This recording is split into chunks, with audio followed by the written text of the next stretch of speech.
फिर जब पैदा हुए तो जग हंसा हम रोए, ऐसी करनी कर चलो हम हंसे जग रोए।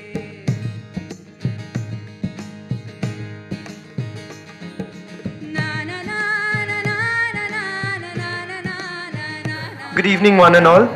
We are grateful to have Sadhguru to address us in this session. Chalo ek nayi baatein ho jaye. Today, the moderators are Vaibhav, Pratiti, and myself, Adrik. You got only one fan. When asked to this community about questions, we received a plethora of it. We handpicked a few which were relevant to this session and we'd request Sadhguru to address it. Can I say a few words before the question? Sure.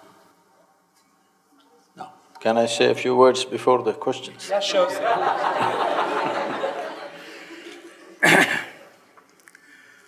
Well, namaskaram, good afternoon to everyone.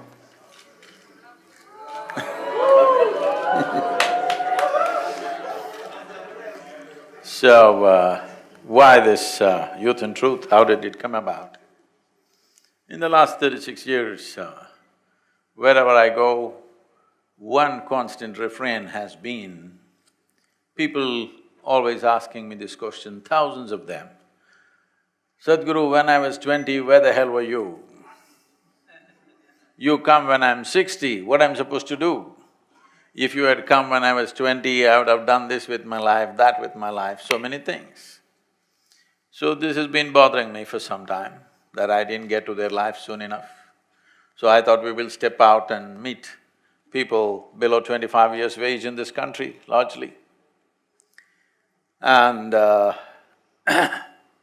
when we say life, we can imagine many things. But essentially our life is just a combination of certain amount of time and energy. Time, as we sit here, is rolling away for all of us at the same pace. If we do something, it rolls, if we don't do something, it rolls, if you're awake, it rolls, if we sleep, it rolls. Awake or asleep, it's just going away. As we sit here, what's ticking away is not the watch, what's ticking away is our life. When we are young, we may not think about it, but slowly, if you take up a lot of things to do, one thing that you will see is always scarce is time. It's just going away. In southern Indian languages, it's very appropriately said that when we say somebody is dead, we say kalamaitange. It means his time got over, which is a perfect description. All that happened is somebody's time got over. When we are here, we are thinking we are immortal, at least people are going about as if they're immortal. But countless number of people like you and me have walked this planet and now they're all topsoil. Unless somebody chooses to bury you very deep, this will also become topsoil. So time, we cannot do anything about it, it's running away. But how we manage our energies will determine the scale and scope of our lives.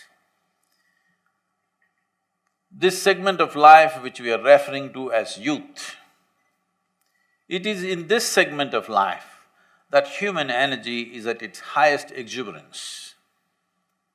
Most youth do not understand this, they think they are going to be like this forever.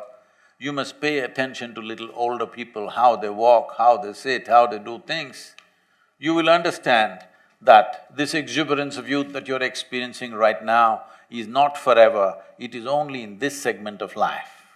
So when your energies are like this, I thought if we could be of some help to bring clarity and balance into this exuberance of energy, this could become a phenomenal process. Life can become a phenomenal process. Tell me if my percentages are wrong, because you are living… you are staying in a premier institution, you may have different ideas of percentage, but I travel around the world, what I see is, every human being has a certain innate genius in them. But I would say not even 1% of human genius finds the necessary ambience, both external and internal, to unfold itself. Very few people are fortunate that they have an inner ambience and they also found an external situation where they can blossom allow their genius to blossom. We want to create a great society, a great nation, a great world. There's no way to do it except by creating great human beings. And that will only happen if we create an inner ambience and an external ambience where human genius can unfold. External ambience will depend on societies, situations, institutions, families, so many things that's not in our control. But we could definitely create an inner ambience where you are not the obstacle in your life. In your life, you should never become the obstacle. Somebody else will take that privilege they will exploit that in many ways, but I should not be the obstacle in my life. This much every human being can do. It's in this direction, with this intention, this Youth and Truth has been unfolded, and this month is closing, and after that every 3 months we are doing different universities across the world. The idea is to assimilate every kind of question that youth can ask on this planet and see in what sensible ways we can address this. Please don't hesitate to participate, you can ask any kind of question. Thank you. Namaskaram, Sadhguru. So the first question is… I've seen people answering, copying answers, but I never seen anybody copying questions. Yeah, so there's a statement and it is from a book called Angels and Demons, which is a very popular book among the youth. And the statement is, science is too young to understand religion. So, being a mystic, what is your understanding about science and the relationship between science and religion? Science is too young to understand religion. Yes. See, when you say, let's get to the fundamentals. When you say religion, when somebody says, I'm religious, they always refer to themselves as believers, right? That means they believe something. What does believing something mean? Well, something that you do not know, because of a certain cultural ambience or a family ambience or a group of friends can get together and they believe something. Belief essentially means something that you do not know, you assume, gather enough people around you and concretize that as the reality. If you want to believe something, you always need company. You need a flock around you. If you're alone and you believe something, you will look stupid. You need company, you need 1,000 people who believe the same thing. Only then it feels like a great thing. Because belief will give you confidence without clarity. If you believe something, suddenly you are confident, but there is no clarity. Confidence is not a substitute for clarity. Confidence without clarity is actually a disaster. It's one of the worst human disasters. That people have confidence when they can't see clearly is a great disaster. Much suffering has unfolded out of this for humanity, for individual people and for the larger humanity. So much has been done. So why do people believe something? Fundamentally, you are not sincere enough to admit, I do not know. I do not know. The value of I do not know has not been realized. Only when you see I do not know, the longing to know, the seeking to know, and the possibility of knowing becomes a living reality in your life. Everything that you do not know, you believe. It will give you confidence. If everybody around you believes the same thing, it feels like a fantastic thing. But if you are the only one who believes that, you will feel like an idiot. Yes or no? So, by gathering a group or by attesting what you believe to something else, something that you consider as an authority, you have made authority the truth. Well, truth should be the only authority if you want to move forward with life. But at the same time, these belief systems which you refer to as various religions on the planet have worked wonderfully to provide solace to people. So there are two different things in one's life. Are you seeking solace or are you seeking a solution for your life?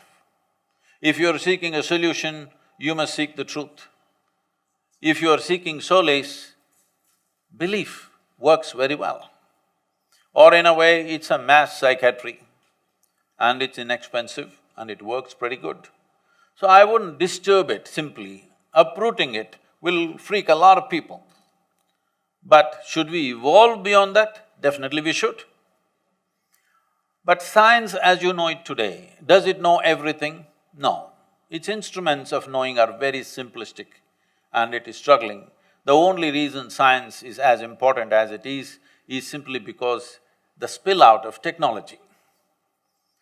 So science has taken great steps, but still their instruments of perception or what they're using as their fundamental logic and what is being done is very simplistic. Today modern physicists have come to this and they're clearly saying, we not only do not know, we will never know. They understand with these instruments, they cannot go further than where they are. But with the physical world, they've done a fantastic job. Knowing the life itself, no. With the physical world, they've done a great job. So, what comes out of science? Can I tell you a joke? It's okay? Story? You all right? Because you look so serious, all of you, it scares me.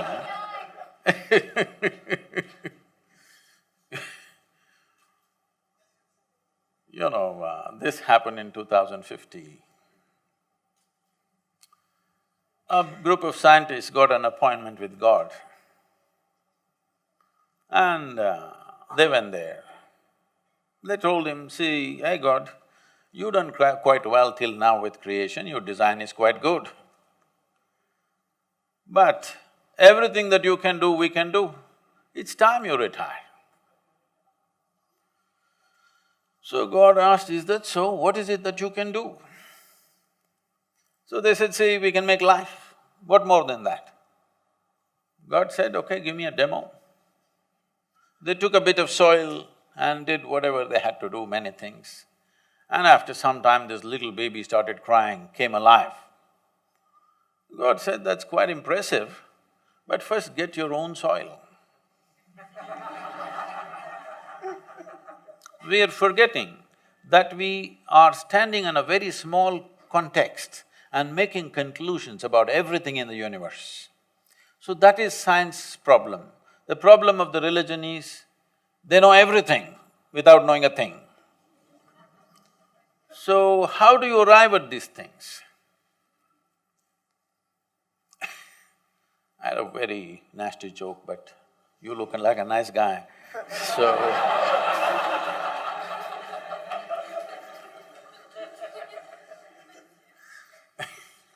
so let me downgrade the joke. This happened.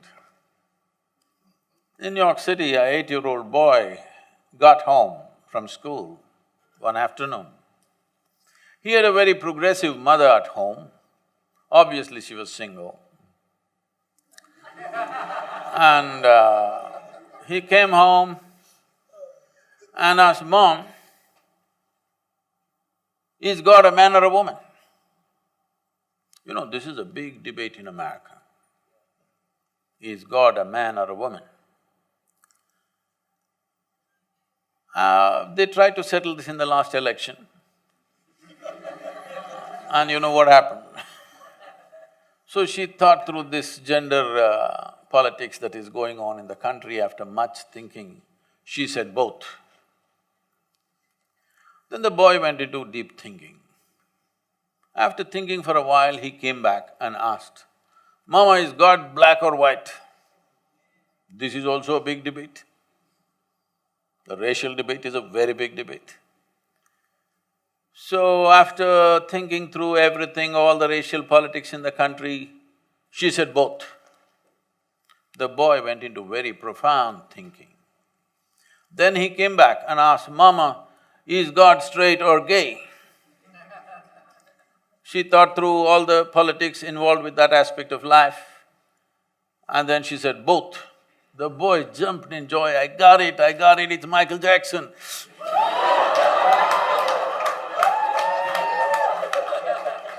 I don't know how you arrived at your beliefs but I think it's so human and so wonderful of you to see what I know, what I do not know, I do not know. Because I do not know is the greatest possibility in your life. Only if you see I do not know, the possibility of ever knowing opens up. Everything you do not know, if you believe, is gone. So the question is not this or that, it is not even this versus that. See, this is a simplistic debate that has come to the world today, everywhere, and unfortunately it's coming to our country also. Are you for or against? Arey, life is not all for and against.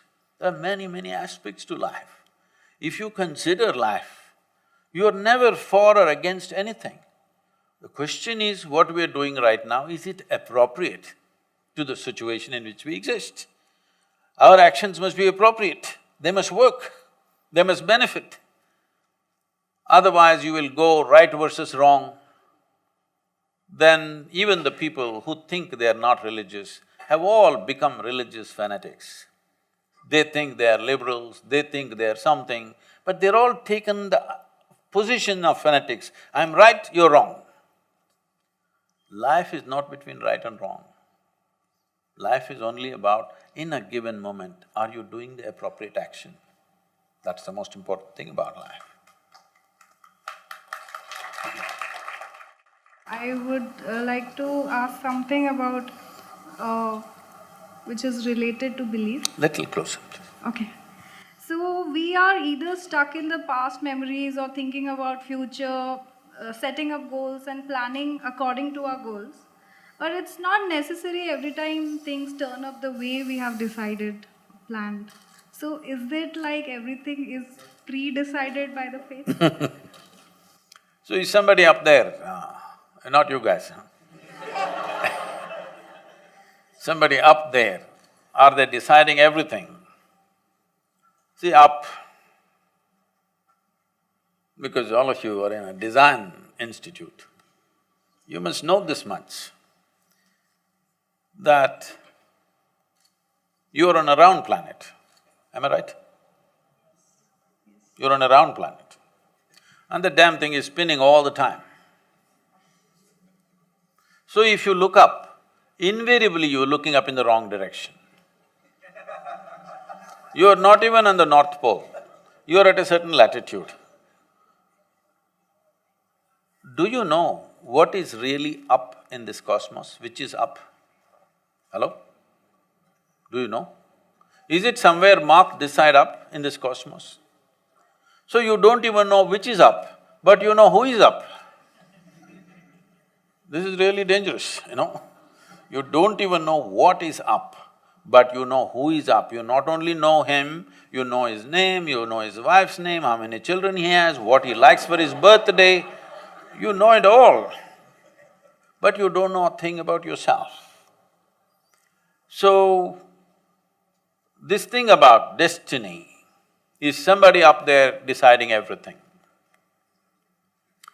Too much has been said about it.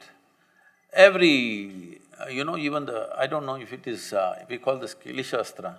Do you have this, the parrots tell the future? You have it in Gujarat? Huh? Some green parakeet will tell the future. See, if a bird can tell your future, you must be bird-brained, huh? Hello? If a bird can tell your future, there must be something wrong with your brain, isn't it? In this culture, forever, we told you, your life is your karma. Karma means doing, action. When we say your life is your karma, what it means is your life is your making, 100%. There is no idea of the God in this culture. All the people whom you worship are people who walk this planet or who walk this geography at some point of time. We bow down to them because we value whatever they did or whatever they offered to us. But there is no idea of the God. Even those people went through all kinds of trials and tribulations, even their life did not unfold the way they wanted. Yes or no? See, Rama is still having real estate issues. He couldn't even settle that in his life. And after 6,000, 7,000 years, still he not able to settle it, so he's not deciding your destiny for sure. It is just that he is setting up an example for you, no matter what life throws at you, because what life throws at you is not your choice. But what you make out of it is 100% your choice, yes? You cannot decide what the world will throw at you, but what you will make out of it is 100% yours, isn't it? It's like this. You okay? I can tell. So how to No. act in a way so that we get the desired results? On a certain day, a lady went to sleep. In her sleep, she had a dream. In her dream, she saw a hunk of a man standing there and staring at her. Then he started coming closer and closer and closer. He came so close, she could even feel his breath. She trembled, not in fear. Then she asked, "What will you do to me?" The man said, "Well, lady, it's your dream."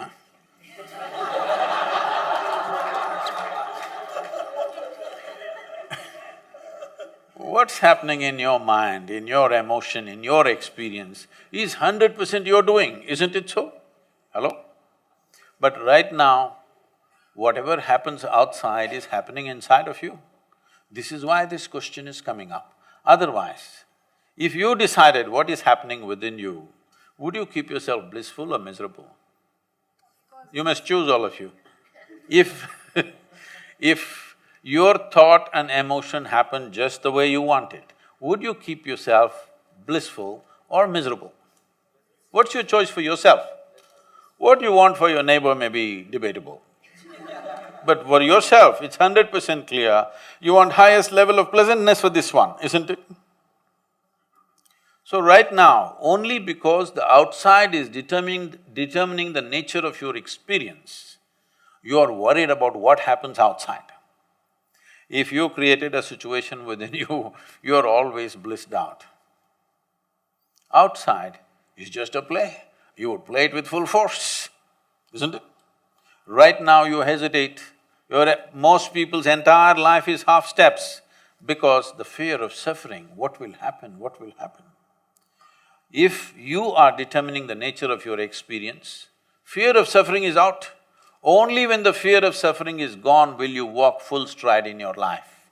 Otherwise, all the time you will take half steps. Human potential is hugely crippled simply because of fear of suffering.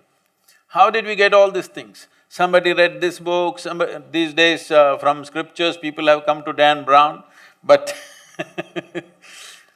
but otherwise the older the book is, the more wise it is somehow. How do you believe? What makes you believe that people who lived here 1,000, 2,000, 5,000 years ago were smarter than you and me? Why?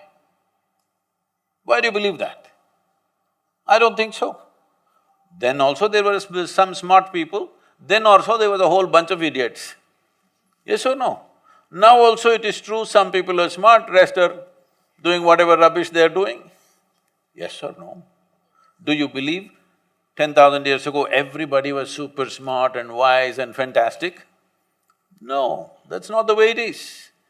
So this whole idea, anything that falls out of an old book must be sacred, has to go.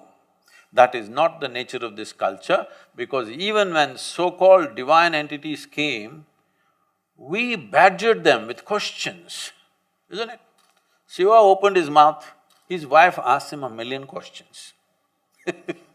Krishna tries to say something to his closest friend, that guy is full of questions.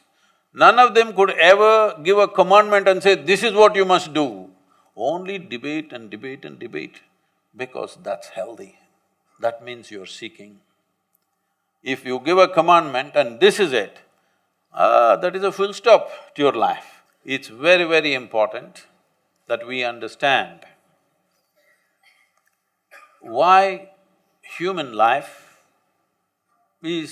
has become significant on this planet, because there are many other creatures who are physically stronger than us, faster than us, many other things. They're even more beautiful than us, many of them.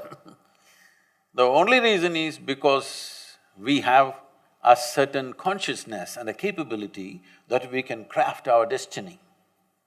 We can determine what happens within me. Once we determine what happens within me, then outside is not really such a big obstacle. Right now, the biggest problem is everything that happens outside either gives me pleasure or hurts me. Now this is a crippling process. This one thing you fix, that what happens within you is determined only by you, nobody else but you. If this one thing happens to you, you will see, you will be the master of your destiny. If you take charge of your body, if you have some mastery over your body, 15 to 20% of your life and destiny will be in your hands. If you have some mastery over your mind, 50 to 60% of your life and destiny will be in your hands. If you get mastery over your fundamental life energies, 100% of your life and destiny will be in your hands.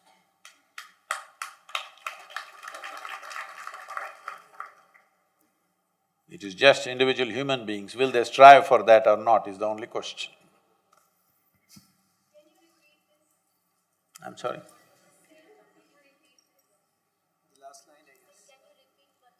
What I just said? The last line. I said 15 to 20% of life will be and destiny will be in your hands if you just have mastery over your physical body. Have you noticed this? Somebody who is physically very competent takes charge of things effortlessly, but their mastery over their life will be only 15–20%. If you have mastery over your thought and emotion, 50 to 60% of your life and destiny will be in your hands. But if you take charge of the fundamental life process within you, 100% of your life and destiny will be in your hands.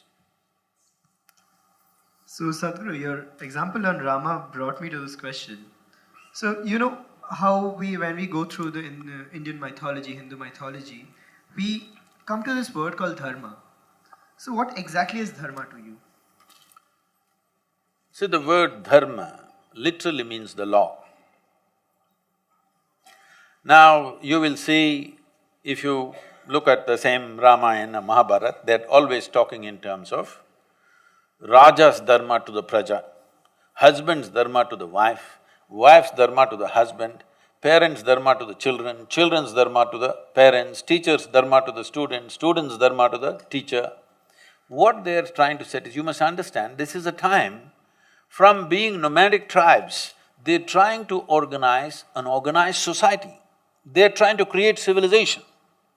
In this context, they're fixing norms for every aspect of life. This is the way this relationship should be conducted. If you break this norm, then this is a disruption of civilization, that's what they're talking about. So to drive on the street, there is a dharma. You were supposed to drive on the left side of the street, most people don't seem to know that. That's another matter. You have to get that simple dharma. We think this is a rule. This is not a rule. This is a certain law. When I say a law, like in physics you're saying, the laws of nature or laws of gravity or laws of motion. Like this, these are laws. If this transaction has to happen properly, in a fruitful way, if you maintain certain things, this will be a fruitful transaction. If you do not maintain this dharma, there will be disruption. So continuously they're talking about this dharma, that dharma, you must understand, they're trying to craft civilization. In all these things, they talk about one thing very significantly, which they refer to as Sanatana Dharma. Today, people are trying to brand it as their religion, but essentially Sanatana means eternal. They're talking about one particular law which is eternal. That means all other laws are generational. Every generation, these laws have to be relooked at and transformed. But one law is eternal, that concerns the inner nature of the human being. What concerns the body, what concerns the society, what concerns transactions in the society, All these things must evolve with generation to generation, but there is one law that need not evolve because there is no change in that dimension, the fundamental nature of our life. How to conduct this life? Just now he asked, how do we get there? You must know the Sanatana Dharma, the eternal law which governs the life that we are. There is a law that governs our body, there is a law that governs our social transactions, there are many laws that govern the social transactions that we perform, but there is one law which governs the fundamental nature of our life. This we called as the eternal law, just to make people know, this you need not change, because this is always a constant. So dharma means a law. So in present context, with the parameters of dharma which were there previously, the parameters keep on changing. So don't you think that even Sanatana Dharma should change its parameters to be called a religion? Please repeat that question. So, when dharma was said, there has to be some parameters on which they crafted the laws. So with change in time, the parameters change as well. So even for Sanatana Dharma, don't you think the parameters keep on changing? No, I think this didn't get across properly. Sanatana Dharma is not a religion, that's what I'm trying to tell you. It is the laws that governs the life that we are. This is not a religion. You must understand, this is a godless land. This land does not have a religion, because this is a land of seekers. The seeking is for truth, the seeking is for liberation. If you listen to the conversations of maybe your mothers, maybe they're too young, maybe your grandmothers, if you listen to their conversations, in daily conversation, not in some spiritual transaction, daily conversation, without uttering the words karma, prarabdha, mukti, moksha, there is no conversation in this country, because the only goal was liberation. The highest goal is freedom, not God. So in this culture, there has never been a belief system, only norms to function with minimum amount of friction, because when human beings transact, what is my profit is your loss, what is your profit is my loss. How to conduct this transaction without creating friction among ourselves? For this we make the law. Why can't we drive all over the street? What's wrong? We are a free country. It's just that nobody will get anywhere. That's all that's happening. Nobody is getting anywhere because everybody is driving all over the place. So the same thing with every transaction, if we do whichever way we want, constant friction will happen, nobody will get anywhere, nobody will realize the full potential of who they are, because at every point we will be colliding with somebody else. So there are norms. When it comes to Sanatana Dharma, this is not about a transaction. This is about understanding the nature of your existence. This is eternal, this cannot be changed, it need not be changed, there is nothing to change because it's not changing. So you want to take that aspect and project it as our religion. No, this is about life, this is about human nature. This is not about either a particular religion or a particular nationality, no. This is about the fundamental nature of humanity, about this life, about the nature of our consciousness, how it functions and how to make it blossom. This is all the law is about. The law is not about this and that outside transactions. Over a period of time, people do many things. So, in today's technological world, we know that artificial intelligence and robotics are taking over. Those are the cutting-edge technologies. So, what is your take on the interaction of such technologies with the intersection of such technologies and ancient practices such as meditations and yoga? Are you sure I'm real? Because last year and a half, they've been inviting me to speak in all sorts of artificial intelligence conferences in the world. I was just surprised, why are they asking me to come and speak about artificial intelligence, because I'm not an expert in the field, nor am I an artificial intelligence. So I asked them in one of the conferences, it was in St. Petersburg, I said, why are you guys inviting me to all these artificial intelligence conferences? I'm a natural intelligence, not an artificial intelligence. They said, the problem is, what are we going to do? We're going to lose our jobs. These are all professors in big universities, in MIT and in Harvard and these kind of places. They're asking me, what are we going to do in another 10 years' time? Because everything that we know, everything that was sacred till now, suddenly is going to be there on a little gadget. You must understand this. What artificial intelligence means is accumulation of information, analyzing it and projecting it the way you want at a given moment will no more be considered as a valuable thing in human faculty. Because a simple gadget will do it much better than any human being. Already that Google lady is looking smarter than any of you, isn't it? She looks smarter than me, it's okay, I'm not educated, but you guys she's looking smarter than any of us or no? Anything you ask without batting an eyelid, she tells us. So, it's going to that place where intellectually everything that you perform will look stupid or meaningless. This happened to me when I was about 13 years of age, I think, 13 or 14, 13 I think. For the first time I saw a flatbed calculator, this Panasonic calculator, you know. At that time it was 100, 110 rupees, very expensive. You drink a coffee for more than that today. But 110 rupees, Panasonic, Sony was 125, so we buy the cheaper one, 110 rupees Panasonic. And they show me this, I never bought them. Somebody brought one and they showed me, tuk. Results. Then first thought that came to me is, why the hell am I wasting my life in the mathematics classes? I said, all I need is this, I don't have to go to the math class.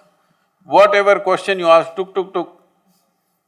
A 100-rupee thing can tell you why this torture for 10 years, going through this arithmetics and mathematics and all kinds of things. It can even do sin theta, cos theta, whatever nonsense you want. Then only I thought, we must make a big machine which does all this rubbish so that I don't have to go to school. At last, the dream is coming true. In the next 10, 15 years, the education as you know it, professions as you know it today will become meaningless because right now, they've created these machines. Right now, we are still kind of obsessed with creating machines which look like us, which is unnecessarily complicating. It can be a square box which walks everywhere and does everything we do. It's too insulting for human intelligence. So, we're still making it look like a human being. If something is intelligent, it must look human in our mind. But slowly, for the sake of economics, somebody will make one tall box which does everything that you do, okay? Time is coming for that. So once this happens, many things that we are spending years on learning will be meaningless. Now they built a thing, I was meeting this one top real estate guy in Russia. They're designing something that if a customer comes and says, what kind of house I want, what is my aesthetics, what is my culture, what I like, how it should be, and what's my budget. A machine designs a complete house, 10 different alternatives that you want, including paintings, hangings in the wall, the furniture, the works. Now they're saying in another 5 to 7 years, they're saying, it can even print the house and build it. So just imagine the design, guys. So many of you will be out of your occasion unless you do something that a damn machine cannot do. All of you should gear yourself for this now. You must be able to do something beyond your intellect. Human being has many layers of intelligence. Intellect is only a small part of it. Right now, our education system is completely dedicated to intellectual development of the human being and we think that's the grandest way to live. No, it is not. We can explore that if we have the time.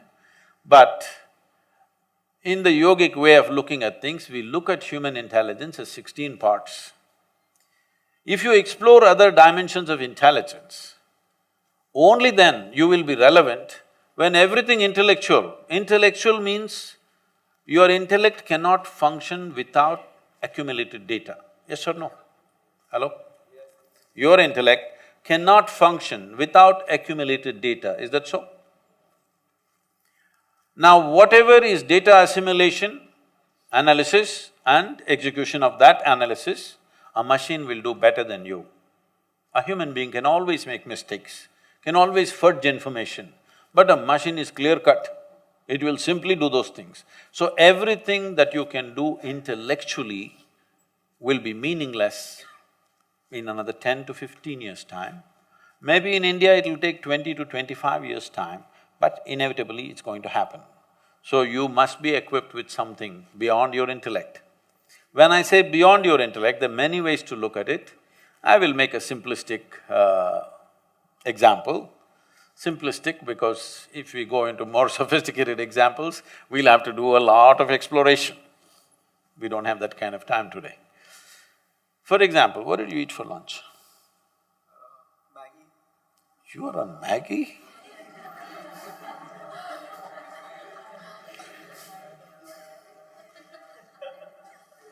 Can't you… somebody take care of his nourishment? He's on Maggie?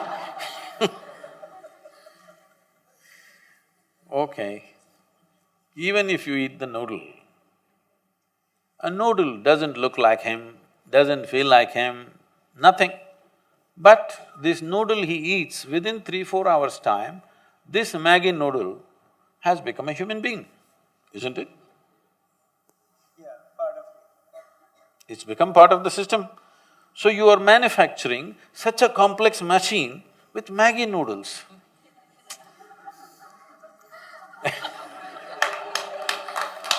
This is like a 3D printer. You put Maggi noodles into it. No, I am not made of Maggi noodles, okay?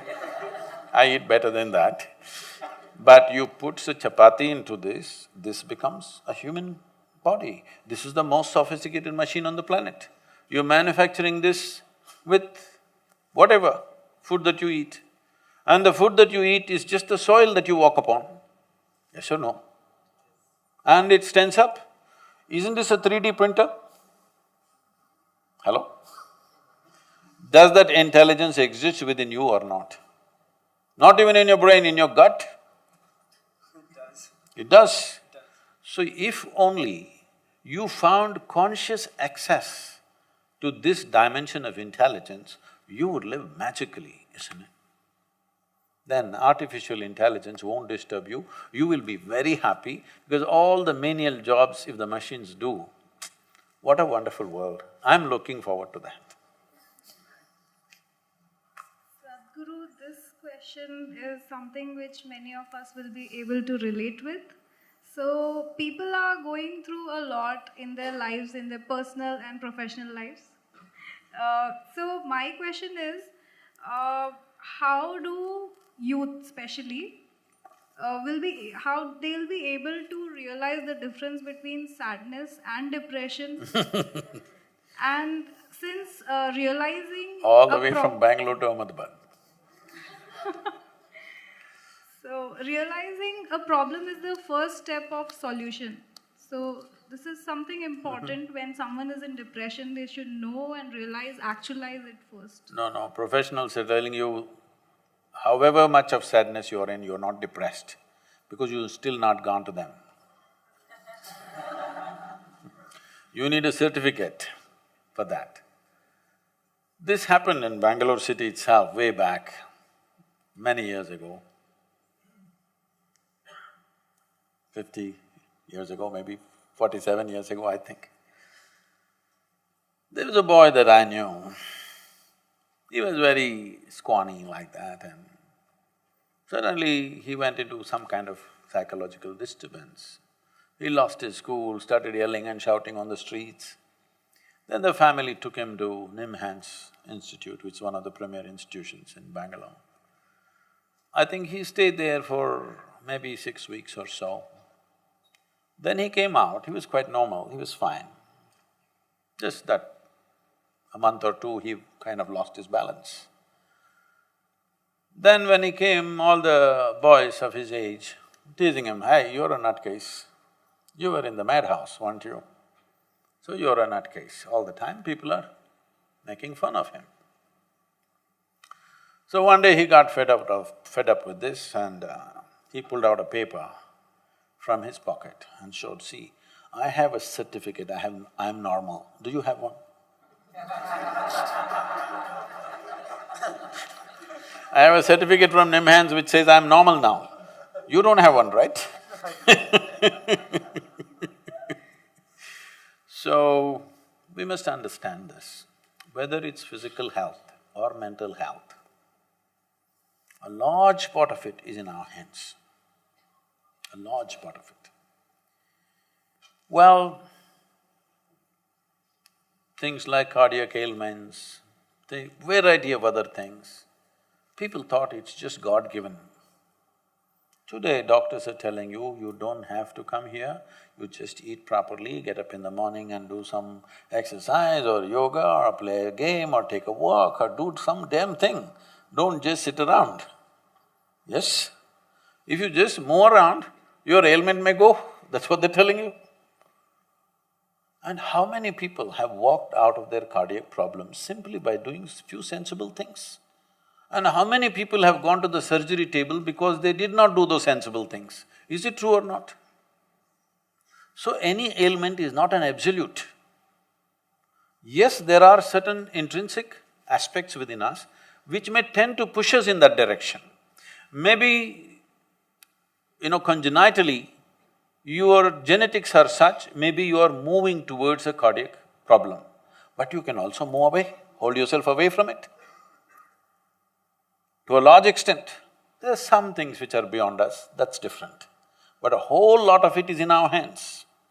Now, without taking what is in our hands into our hands, we are looking up or looking at the doctor all the time. Some are looking up, some are looking at the doctor. Those who look up will go there, those who look here will go here. United States of America, the most affluent country on the planet. See, why does an individual human being or a society look for affluence? At the initial stage, affluence simply means a choice of nourishment. That's what it means, I can eat what I want.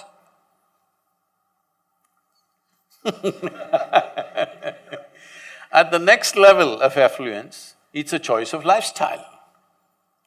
Now a country or a society which has an immense choice of nourishment and lifestyle, 70% of their population is on prescription medication.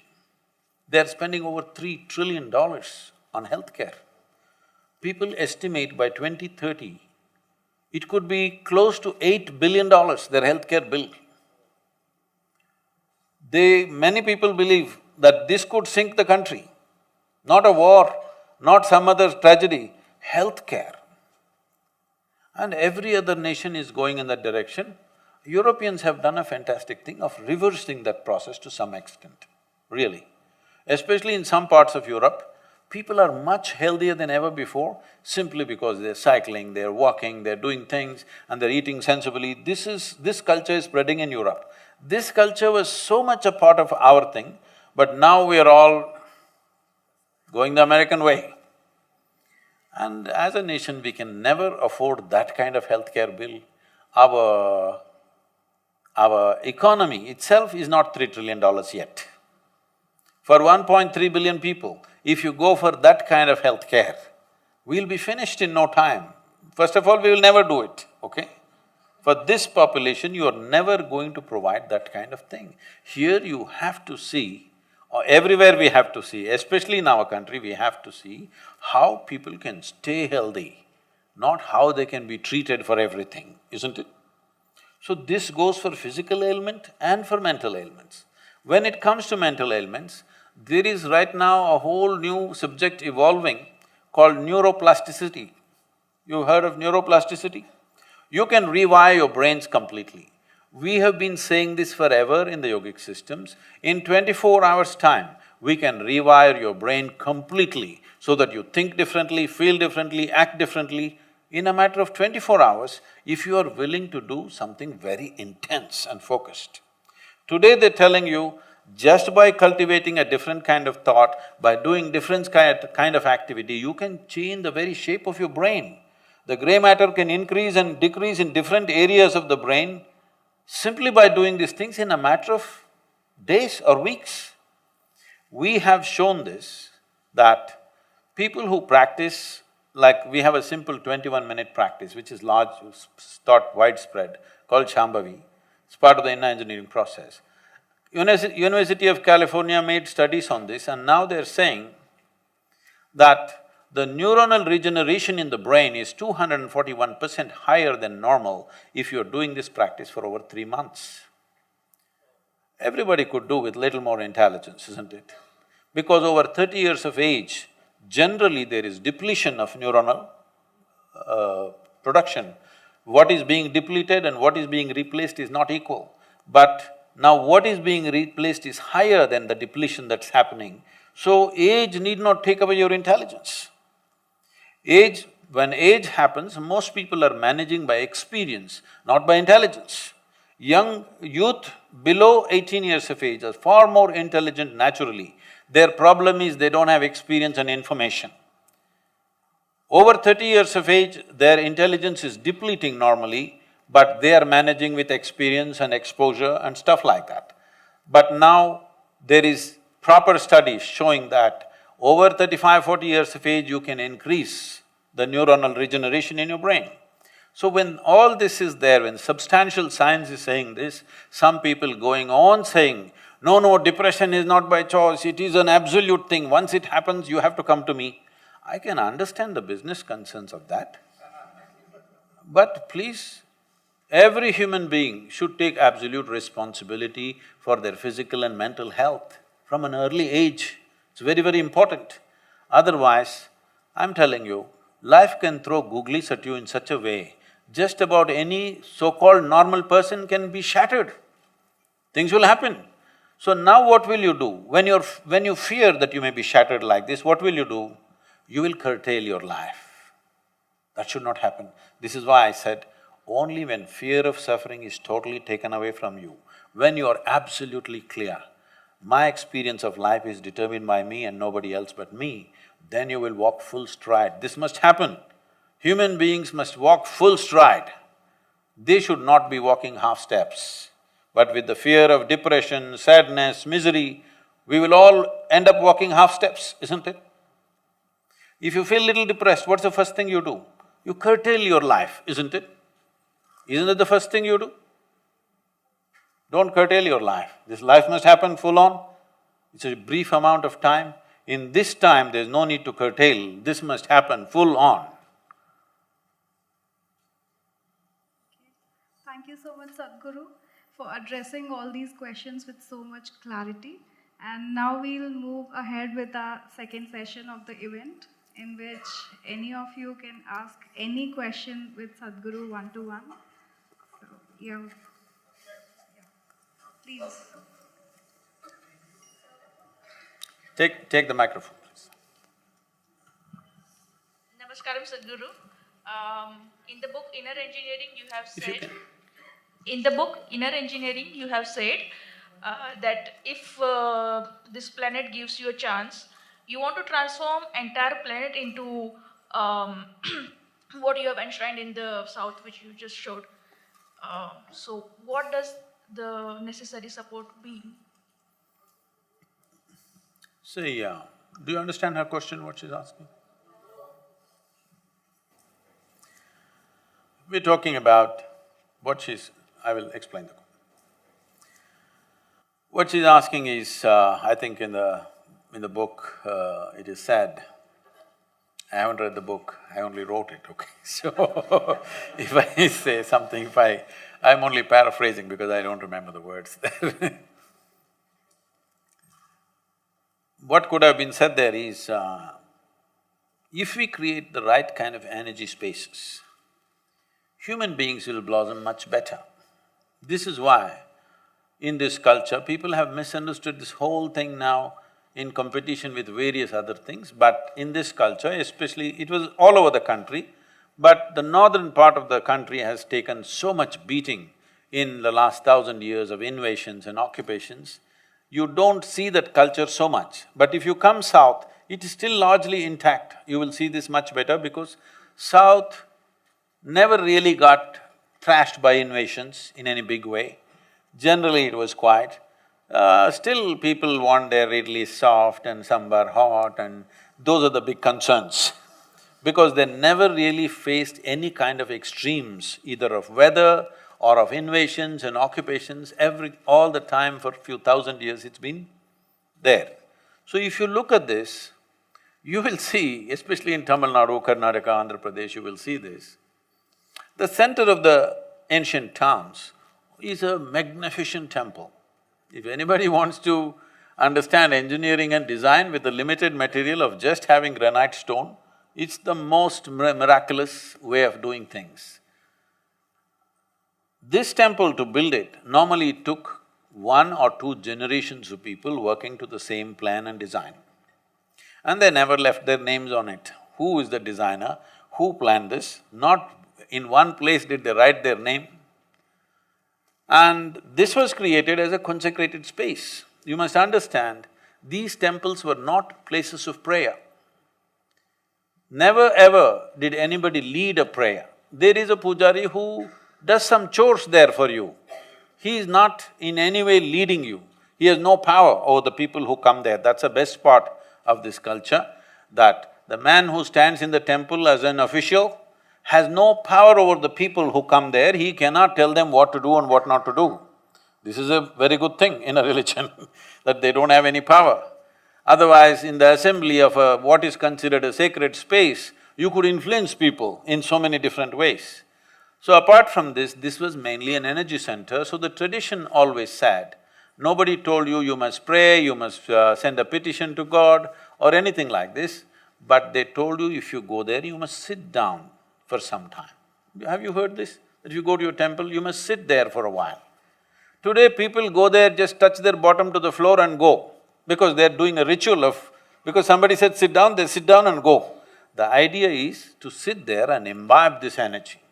Every day in the morning, particularly people who are householders or who are in family situations, before they start their daily whatever activity, first thing is take a shower, go to the temple, sit there for some time, then go for your activity.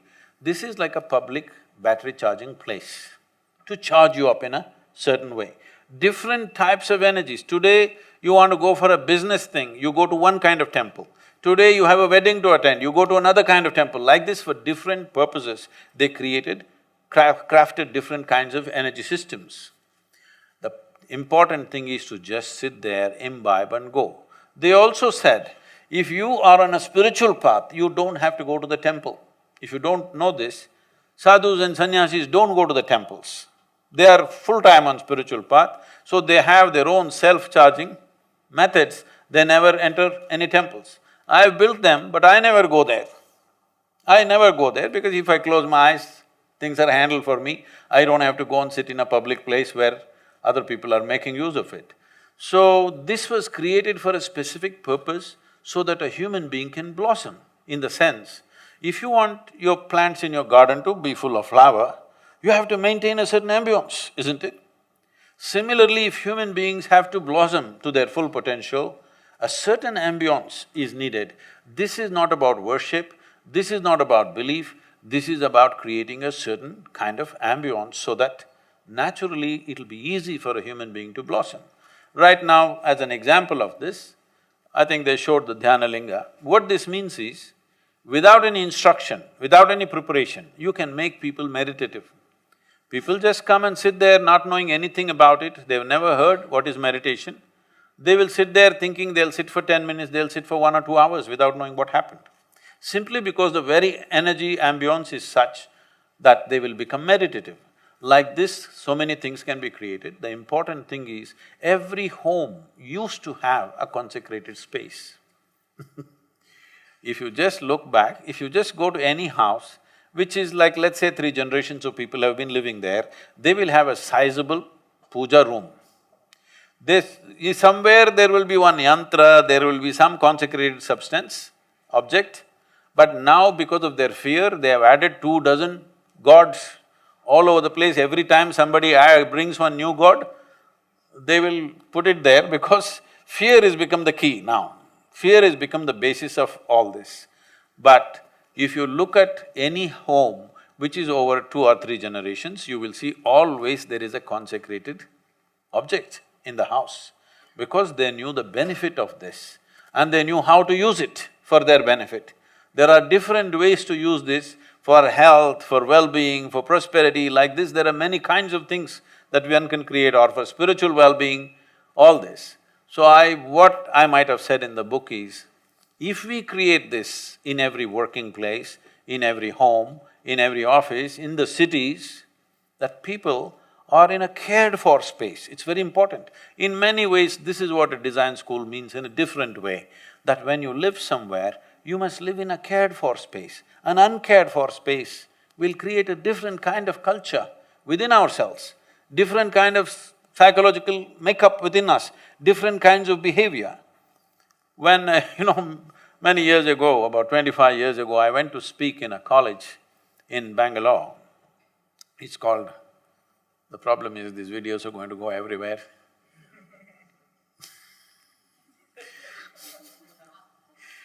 This college, maybe I hope it's improved now, it's called Acharya Pathashala. You heard of this? In Bangalore city, among the young people, they call these college students as apes. Acharya Pathashala is apes.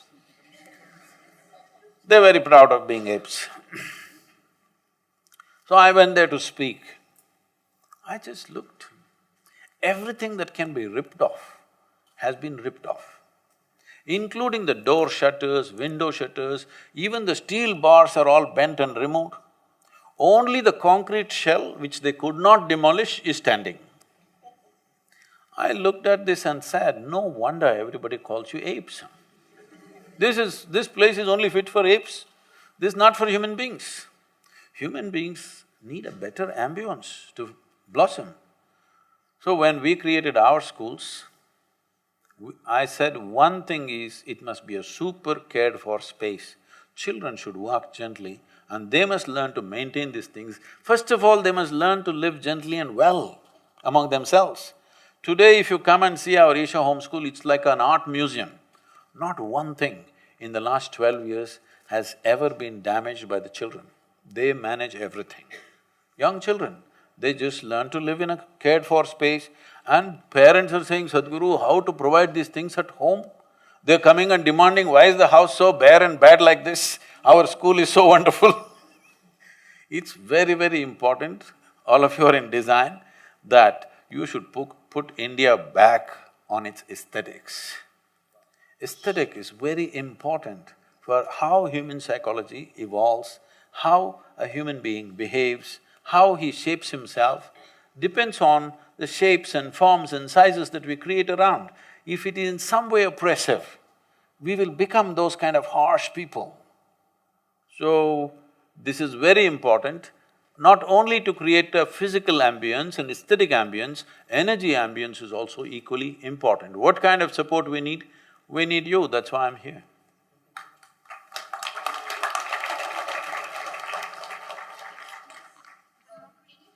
Can you take the microphone, please? Namaste. Can you talk about mentalism? I'm sorry? Mentalism. Can you talk about mentalism? What's mentalism? Mentalists like… Oh, Mentalist, that movie, Yeah. like that. Mentalism, yeah. Okay.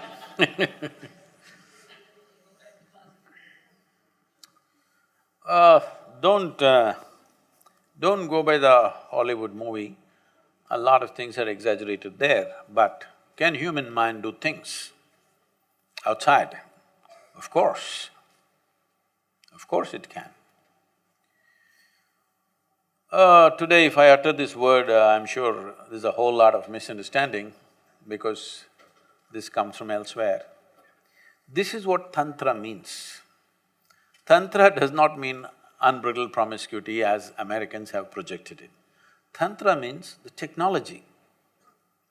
Technology means when those times when we did not have any external instruments of technology, we realized the highest grade of technology is here. And to exercise this in many different ways. Now, if we want to see outside the door, we need a periscope.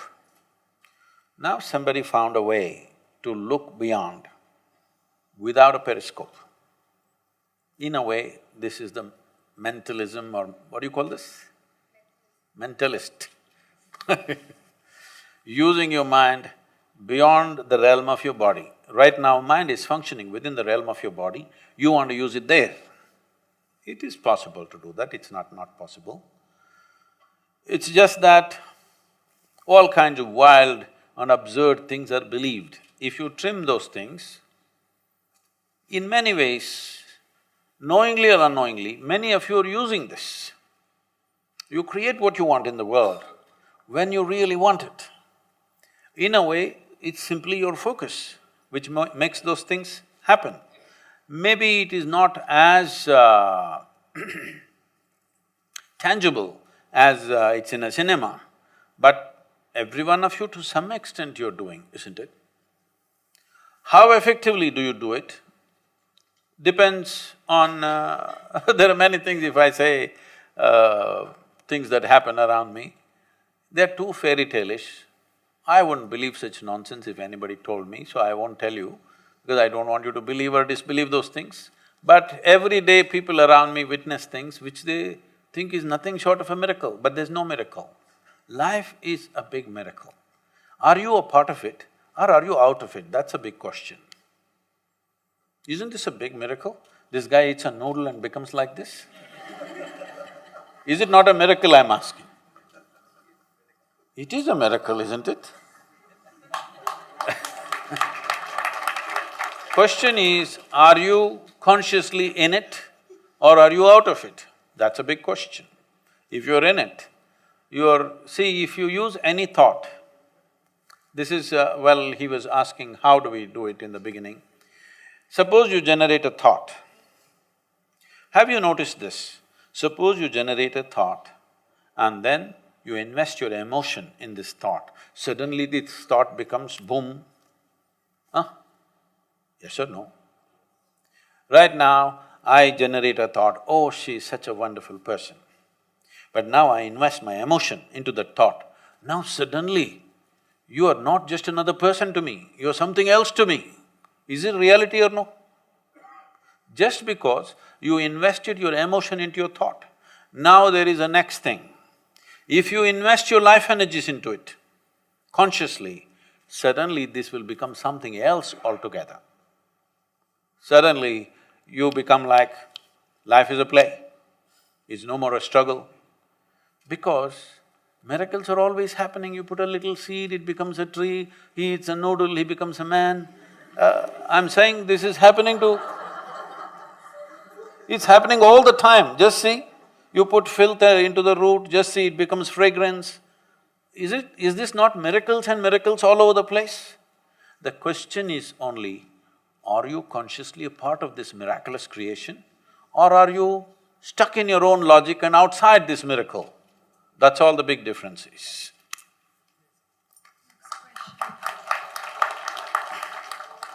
Hi Sadhguru. Do you think it's important to have a companion?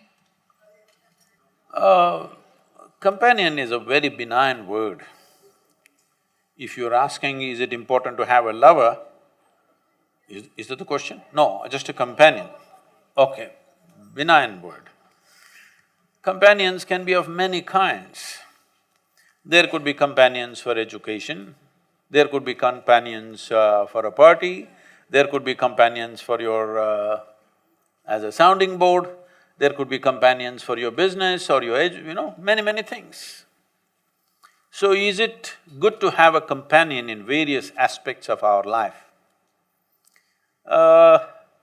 This question was asked to Gautama, the Buddha, long time ago. I'm not usually given to quoting anybody because looking at you and your question, I thought, we'll bring him back, okay?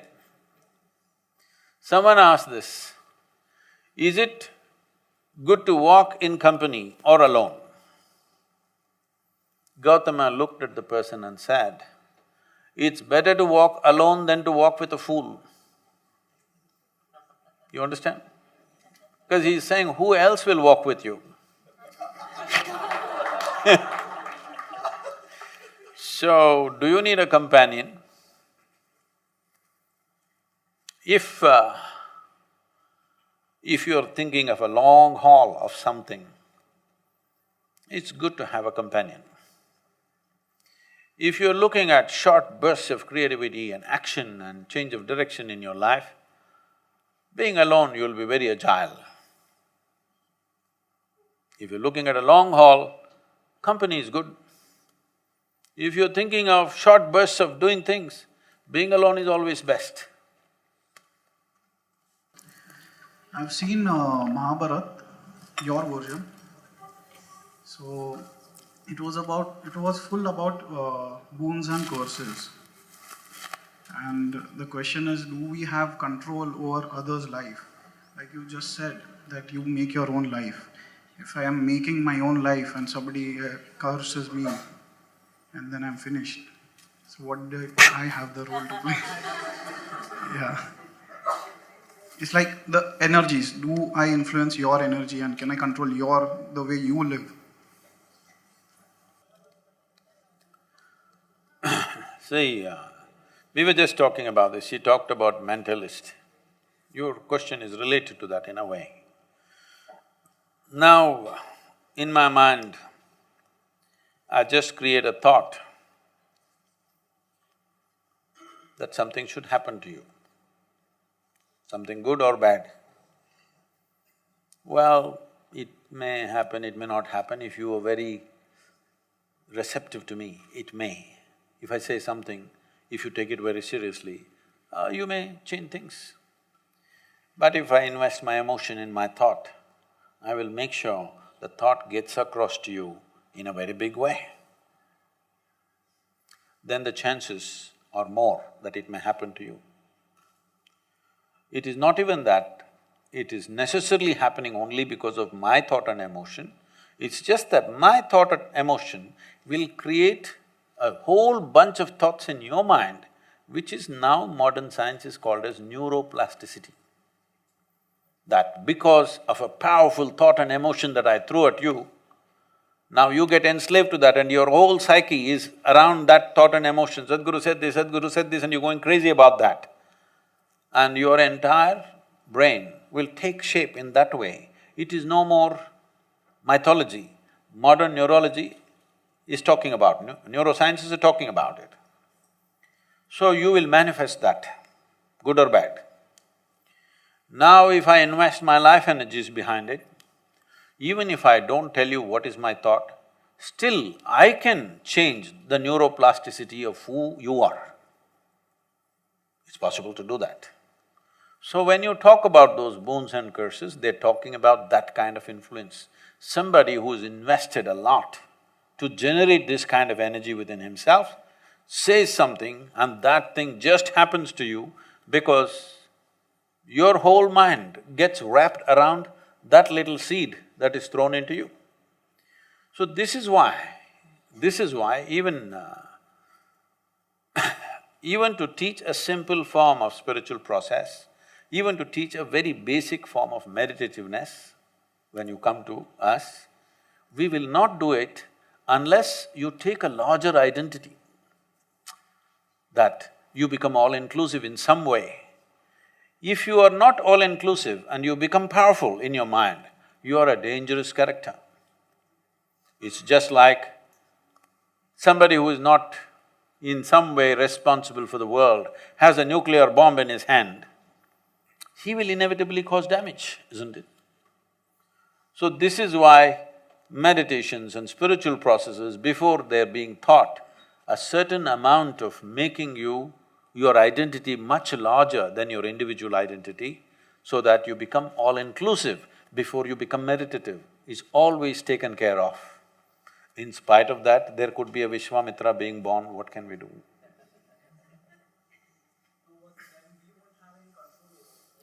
No, okay, that part of it. It doesn't matter how powerful I am and what I do. You can develop your own sense of integrity about the nature of who you are. If you have done enough work upon yourself, you will determine, nobody else can determine. Because if you are just on the level of your mind, I can take over. But if you have touched your deeper dimensions of intelligence, if you have become conscious in some way, no, you cannot be influenced. So that is why it's very important to be conscious. Conscious means that a dimension beyond your physiological and psychological structure has become a living reality for you. If this has happened to you, you can walk into hell, no problem. It will not influence you. Please. I was a student of this institute and I used to feel very happy that the education here was very questioning. So we questioned everything, all the belief system. So as a result, the students grow up very self-reliant and they know themselves well. But what happens is that they grow distant from their family because of the difference in the belief system now. So we may become very confident individuals, but what happens is we become alien to our parents and we don't fulfill the expectations of the parents. So what do you think? There is a role as a daughter or a son also to be fulfilled, and there is a role as an individual as well. So how do we crack that balance? See, we must understand this. Inquiry, seeking, questioning does not mean you take on to another belief system. Leaving one belief system and going into another belief system is not a better place. It's just a new gang. Right now, in the world, there are theists and atheists. Theists means those who believe there is God. Atheists means those who believe there is no God. But the problem is, both of them believe something that they don't know. One person believes positively, another person believes negatively, and one person thinks he is superior to the other. But the problem is the same with both the people. They are not sincere enough to admit, we really don't know. The reality is you don't really know, isn't it so? Hello? Do you know for sure? Hello? Do you know for sure how this creation was made? You don't know. But both are not sincere enough to admit. But one thinks they are very superior to the other. They think the theists are idiotic, they're going to the temple and doing Ram Ram. But the theists have compassion and pity for these people. They are not connected to our God, so they're lost. But the problem is, both of them neither have the courage nor the commitment to admit that I do not know and seek what is the truth about it. There is no courage and commitment to seek. That is why both of them are taking their own conclusions, but one thinks is better than the other. So being in an institution like this, especially design, if really design has to flow out of you, one important thing is there's no conclusion in your mind about anything, But it takes a lot of courage to live without conclusion. To simply live here without taking sides, without concluding this or that, to simply look at life in constant wonder, takes some courage. It's easy to belong to some gang or the other, and unfortunately, joining a new gang, people think new gang is better than the old gang. No, this will also become old in some time, just a little bit of time. You have to wait for 10 minutes, it'll be an old gang. So, do we have duties to our parents? It is not a duty. It is just that we must understand, we were not born like this. We were born helpless little babies. Somebody fed us, somebody washed our ass and, somebody did all those things for us when we could not do any of those things. Somebody made us stand up, somebody protected us, somebody nourished us. Out of this, out of gratitude, we do certain things. At the same time, we don't surrender what we wish to do with this life because it's a fresh life. This has to do something new. So there are civilized ways of doing these things, of breaking away from everything that your parents are and still maintaining It's not a balance, there's no balance, it's an imbalance. When you want to do something very revolutionary, they're not going to agree with it.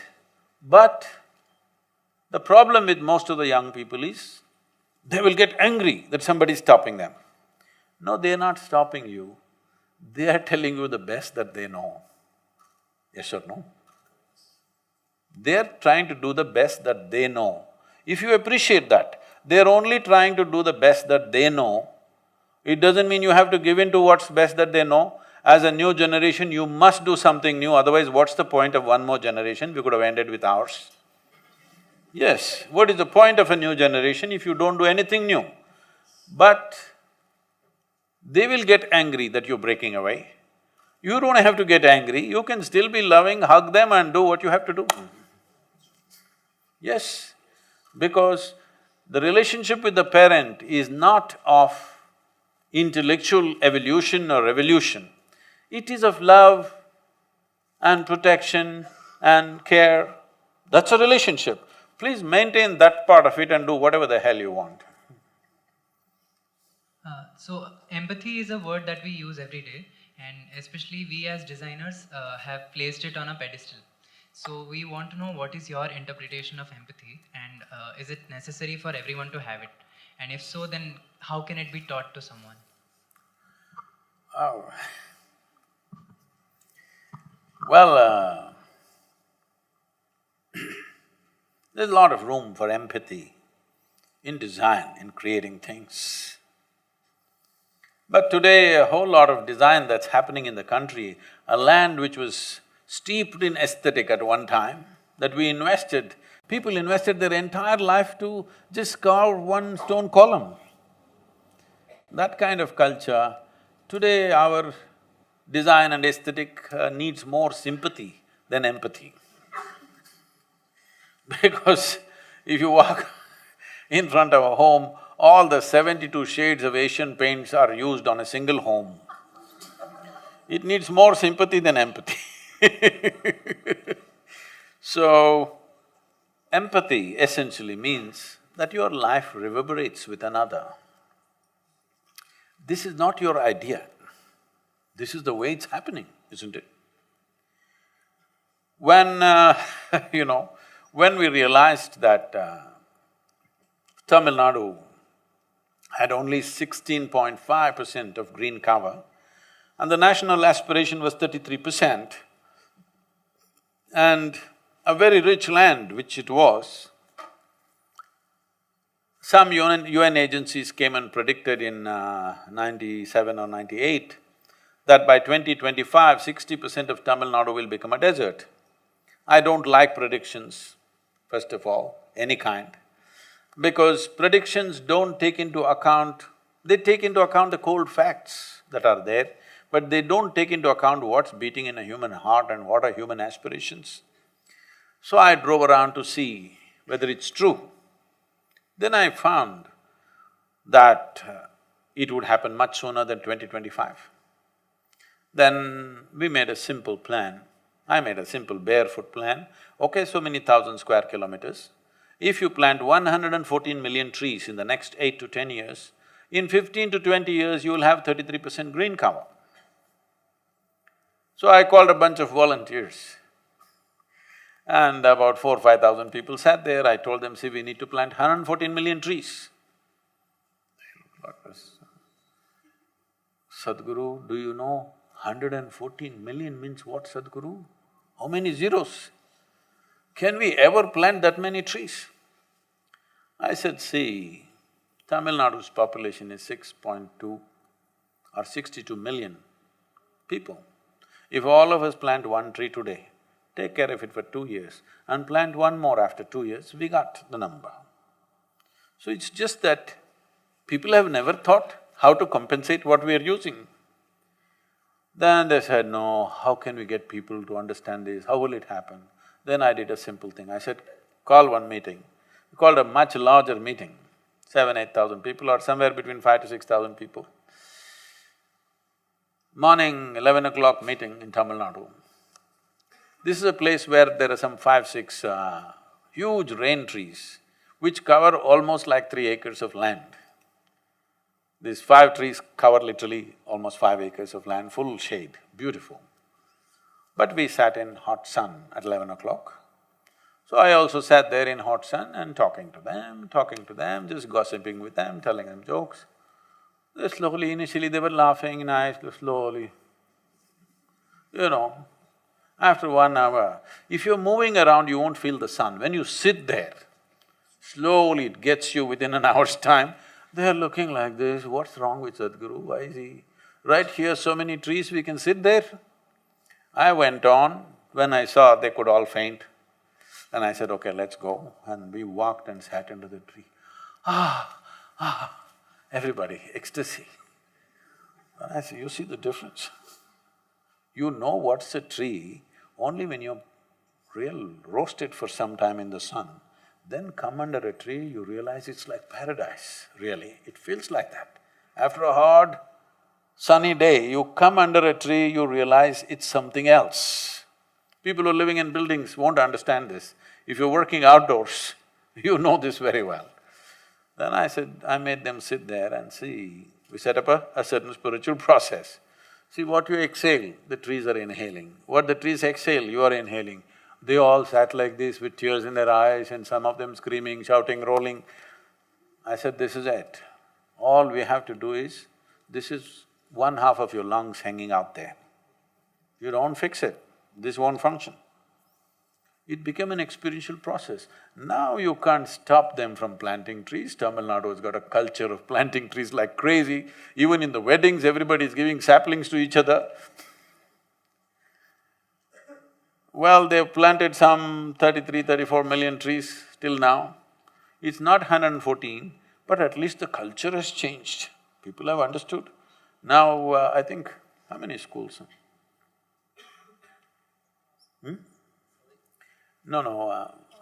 Some few thousand schools have become green schools. If they plant over 10,000 trees, we give them a certificate of a green school. A few thousand schools have become green schools now.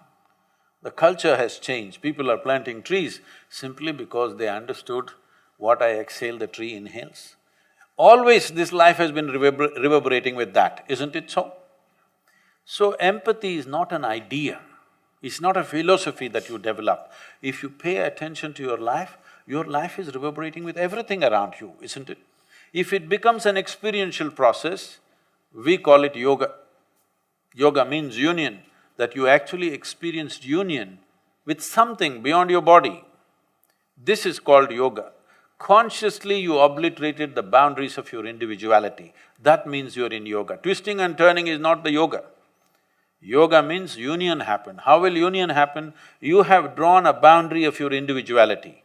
If you consciously obliterate that in some way, then there is yoga. But whether you experience it or don't experience it, every moment what you exhale, trees are inhaling, what they exhale, you are inhaling, isn't it? So when you experience this, and I don't have to tell you, don't cut the tree, it'll anyway happen, but now you're trying to bring it as an idea, as empathy. But it is fine, empathy is fine, but if it becomes a living reality, it'll be much better. Life will happen more naturally rather than trying to rub ideas on each other, because life is all-inclusive. It's not that you and me have to make up a philosophy to make it inclusive, it's anyway all-inclusive, isn't it?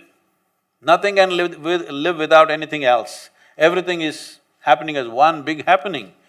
Instead of being a part of this mega celebration of life that's happening on all levels, then you will see you won't need a party. If you simply sit, observe things, everything flares up within you, because everything is happening like that. Nothing is separated from anything in the universe, isn't it? And empathy, you're trying to bring it to the back door. It's like morality. When you have no humanity, you need morality. If your humanity is up and alive, you don't need any morality, you will do what is needed anyway.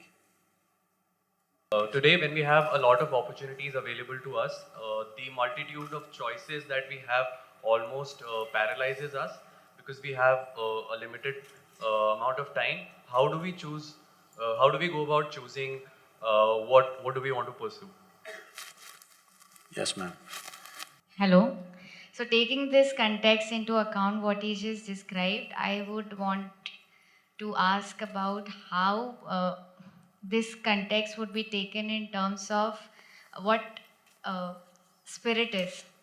Elaborating spirit in terms of me as a body standing here right now and being able to converse these words to you, and then listening to these words, you then say what? No, I didn't say I'm listening. So, are you not listening? You're misusing that question. His question is totally different. We'll come to you. We'll answer that question. Yeah. But that question and this is…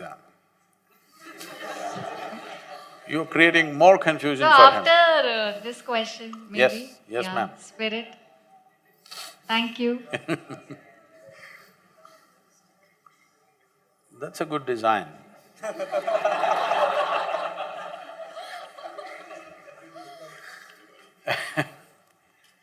So, about making choices, probably you're talking about professional and other kinds of choices, right? Is that what you mean? See, there are different ways to look at this. Today, unfortunately, they were asking me, till now, whatever this number of universities you covered, did you get the kind of questions that you want? I didn't want any kind of questions in particular, but I wanted every kind of question that's possible. But what I'm seeing is, very few questions have come asking with concern for the larger world, for the humanity, for the life on this planet, for the nation, for things like that. Very few have come, very small percentage. Rest are all about personal stuff. I'm not saying it's not important, but I'm surprised that young people are not thinking of larger situations in the nation and in the world. Having said that, see, there are two ways to approach your life. Either I want to do what I want to do, but you must understand what you want to do is just a thought that you generated and it's not even yours, it's something that you pick up from around you. Well, there may be certain aptitude. Well, people were asking me, some news channel is asking me, Sadhguru, why don't you… are you standing for election this time, 2019, are you standing for election? I said, I have no such intention. Okay, next election at least are you standing? He said, no, but why? I said, that's not my competence. I don't think I'll make a good politician. If I thought, maybe I would have thought about it. So one is aptitude. Do you have a certain aptitude towards a certain action? So are you thinking in that direction? Or a whole lot of people today are deciding what to do depending upon what they will get out of it. What will I get? Will I get this kind of lifestyle? Will I get this kind of salary? Will I make this kind of money and lifestyle? This is what they're thinking of. This is a wrong way to approach, because you will have everything and you will have nothing in the end with life. The important thing is this. See, if you make yourself… first of all, you must do this, you must not be driven by your anxieties, your frustrations, your concerns.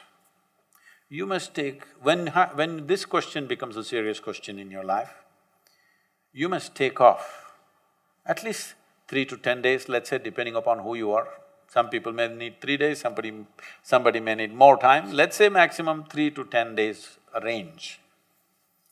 And not to be influenced by your peers, so switch off the phone, not to be influenced by your professors, not to be influenced by your parents or the social pressures. Spend some time with yourself and see. I'm asking you a simple question. Are you a precious life? Your life, is it precious to you? Hello? If it's precious to you, what are you going to invest this precious life into? Is something that must concern you, isn't it? You must not do something because he's doing it, you must not do something because he's not doing it. This is not the way to decide things. You're investing your life, if this life is precious, you must see what is it that really matters to you. And you must do that. It doesn't matter, it pays, it doesn't pay, but believe me, if your heart is not in something, really, you will not do your best. Yes or no? If you don't do your best, how will great things happen to you? See, whether it is art, music, design, business, sport, spirituality, politics, it doesn't matter what it is. If you are not absolutely devoted to what you're doing, you will never do anything significant in your life. That's for 100%, I'm telling you. You may earn a living, but you will not do anything significant if you are not totally devoted to something. See, right now there are many examples, because they gave him a Bharat Ratna, I'm choosing him. Let's say Sachin Tendulkar. This man knows nothing except hitting a ball. He gets so devoted to hitting a ball, hitting a ball, hitting a ball, hitting a ball, and he hits it like nobody. Now he is Bharat Ratna. Yes or no? It is just devotion. You must talk to him and see privately. He is like, you talk about the ball, he will… He is so devoted to it, okay? It's his religion, it's his sacred stuff, it is everything to him, hitting that ball. His entire life he invests in one simple act, hitting a ball. Is it a big thing? But hitting a ball because of enormous devotion, just see what happens. Tremendous things happen, isn't it? So, the question is not about what you want to do. The question is just this: can you be devoted to this? Let's say you think in terms of today, if I invest my life, next 25 years, can I be devoted to what I'm doing right now? Will this matter to me? Will I feel fulfilled if I look back and see what I've done something? You do whatever the hell you want, just do it well, that's important. And don't do any damn thing that you will be ashamed of doing tomorrow, isn't it? What other people say doesn't matter, but you should not be ashamed of what you have done, isn't it so? Hello? This much you must keep, this much pride and freedom you must keep in your life. It doesn't matter, the whole world says you're wrong, but you are not ashamed of what you have done. That much you must always keep in your life. If that one thing, if you give up, I'm telling you, you'll live a very poor life. You may have everything, but you'll have nothing.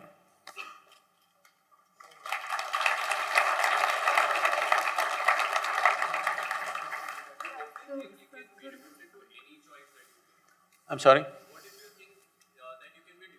Yes, see, that is the next aspect. The question is, will you do what you want to do or will you do what is needed most right now in the world? If you are joyful by your own nature, what I want to do is not important. What is needed right now, you will do that with absolute devotion. So, if you can be devoted to anything that you do, what does it matter? What does it matter? You will do what is most needed, isn't it? You must do what's most needed actually. I think somewhere else I said, see, if you're a fool, you will do something that you don't like to do. If you're an intelligent person, you will do what you love. But if you really want to be a genius in your life, you will do whatever is needed with absolute joy and involvement. It's no more about me, because you can do anything with total involvement, so what's the problem? I'm sorry? Right now, design, huh?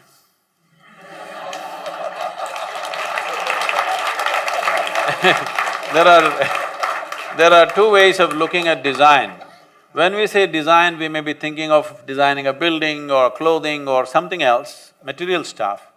But the most important thing is, your life must be designed right. You must be a designer life. Yes? Designer life means, or designer anything means, it's just the way you want it. Your life must be a designer life, isn't it? It must happen the way you want it. It doesn't matter whether they approve it or not, it must happen the way you want it. This can happen only within you, because outside world is not completely mine or yours. Little will happen my way, little will happen your way. This is the way it is. But what's within me must happen my way, isn't it? This is a designer life, because I design my thought, I design my emotion, I design my experience, I design my chemistry every day, how it should be. So, you must have a designer life. Thank you so much, Sadhguru. I'm sure, one minute. We will be having an informal session. I'm sure there are many unanswered questions over here, so don't worry about it. And thank you so much, Sadhguru. I'm sure Bate with you have triggered many minds over here. I would request the director to say a few words. So on behalf of NID community, I would like to thank Sadhguru for spending time with our community, and we really feel honored. And today's discussion certainly is opening up a lot of, is going to allow us to think differently and see that how we can take these discussions to the next level. I would like to take this opportunity to say this, that, see, in this country of 1.3 billion people, most youth of your age, the kind of conditions they educate themselves, the kind of conditions they live in, and the kind of conditions they end up in for a lifetime is not really great. Well, we're trying to change that, but still not too close. So all of you who are in a premier institution, it's very, very important that you value this and make use of this time here, because what I'm seeing is there is a rush to live. Don't live too early. This is a time to build yourself up. If you don't enhance the life that you are early on, you will see you will live a small life. It's very important that you are an enhanced life before you step out of your education. Enhanced in every way, in thought, emotion, spirit. Where's the spirit girl? In thought, emotion, energy, in every way you must be an enhanced life. That is when you step out, you have a full scope of life. If you go there in a small way, you will end up with a small aspect of life. So please make use of this time to enhance the life that you are. Not just skills, not just education, but the life that you are must rise to a different level of competence within yourself. This is important because not many people have this opportunity in this country to study in premier institutions. So, I hope for the next generation you will create a more aesthetically sensible India.